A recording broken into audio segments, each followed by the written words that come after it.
Magic Treehouse Book Number 33, Carnival at Candlelight by Mary Pope Osborne.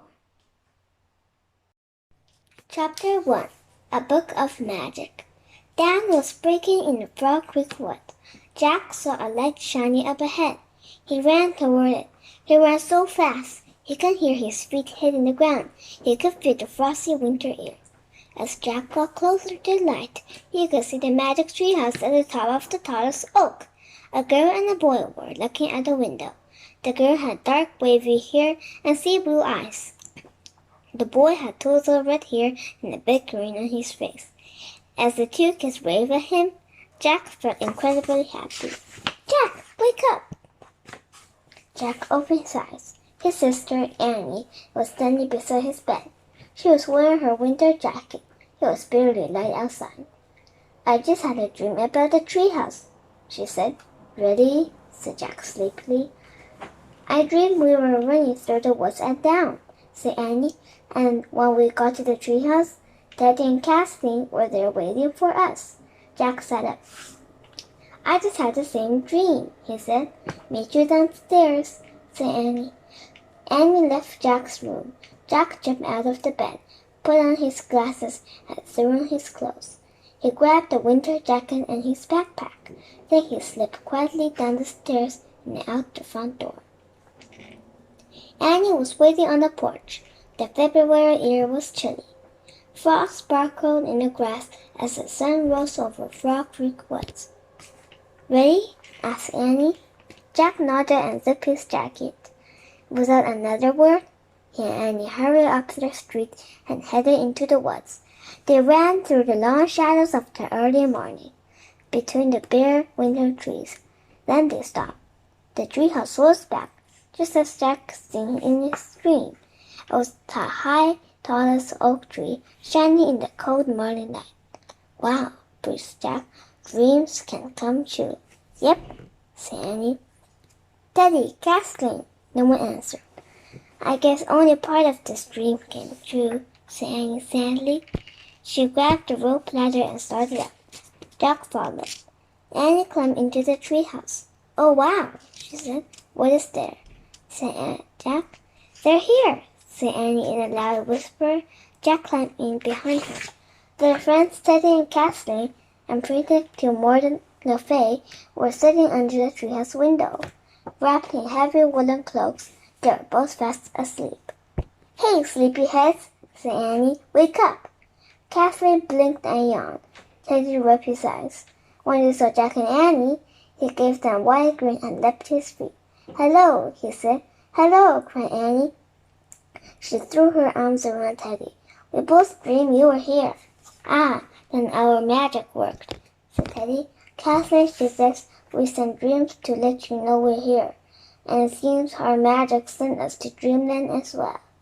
"But now we are all awake," said Kathleen, "and I am very glad to see you." She stood up, drawing her cloak behind her.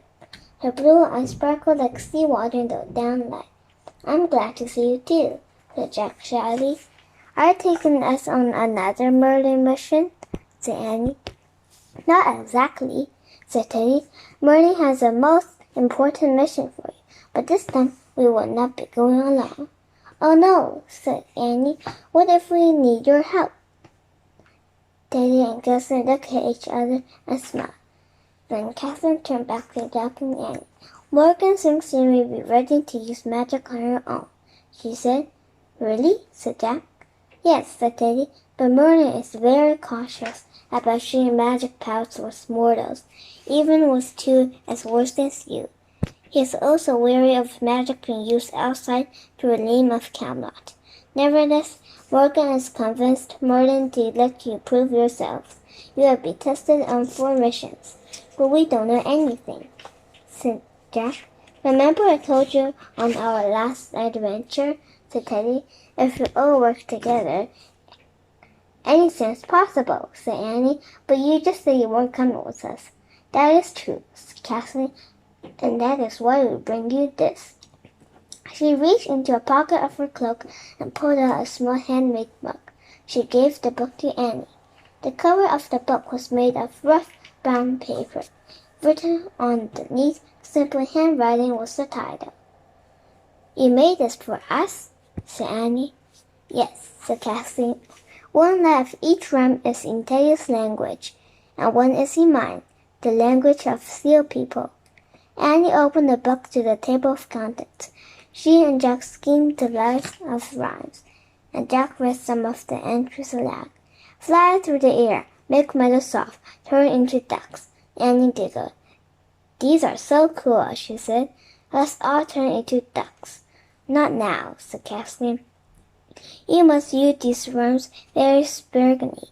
There are only 10 rhymes in the book, and each can only be used once. They're meant to last you for 4 journeys." "4?" said Jack. "Aye," said Teddy. "Merlin has agreed that if you can use our magic wisely and for missions, he will teach you the secrets that will allow you to make magic on your own." "Oh boy," said Annie. Jack put the book of magic rhymes in his backpack. "So where are we going on this first mission?" he asked. "This was church book from Morgan will tell you," said Teddy. He took out the book and handed it to Jack. The cover showed a bright, colorful city surrounded by water. Jack read the title aloud. "A Visit to Venice, Italy." "I've heard of Venice," said Annie. "Last year Aunt Gail and Uncle Michael went there on vacation." "Aye, it is a city that has long welcomed travelers," said Teddy. "But you and Jack will travel to the Venice of 260 years ago." "What will we do there?" said Jack. "Merlin had prepared careful directions for you," said Teddy. He pulled out the letter out of his pocket and cloak and gave it to Jack. "Read this when you get to Venice." "Okay," said Jack. He put Merlin's letter and Morgan's research book into his backpack. "Wait a minute," said Annie. "If we take the treehouse to Venice, how will you guys get back to Camelot?" Teddy and Kathleen smiled and held up their hands. They each wore a ring made of pale blue glass. "These rings belong to Morgan," said Kathleen. "They will take us home." "Remember," Teddy said to Jack and Annie, "follow Morgan's directions carefully. If you prove yourself to be wise and brave helpers, he will call for you again soon." Kathleen nodded. "Goodbye now," she said to Jack and Annie. "Good luck." Kathleen and Teddy raised their glass rings to their lips. Together they whispered words too softly to be heard. They blew on the rings. Before Jack and Annie's eyes, the 2 young sorcerers began to fade in the cool morning air. In an instant, they had disappeared completely.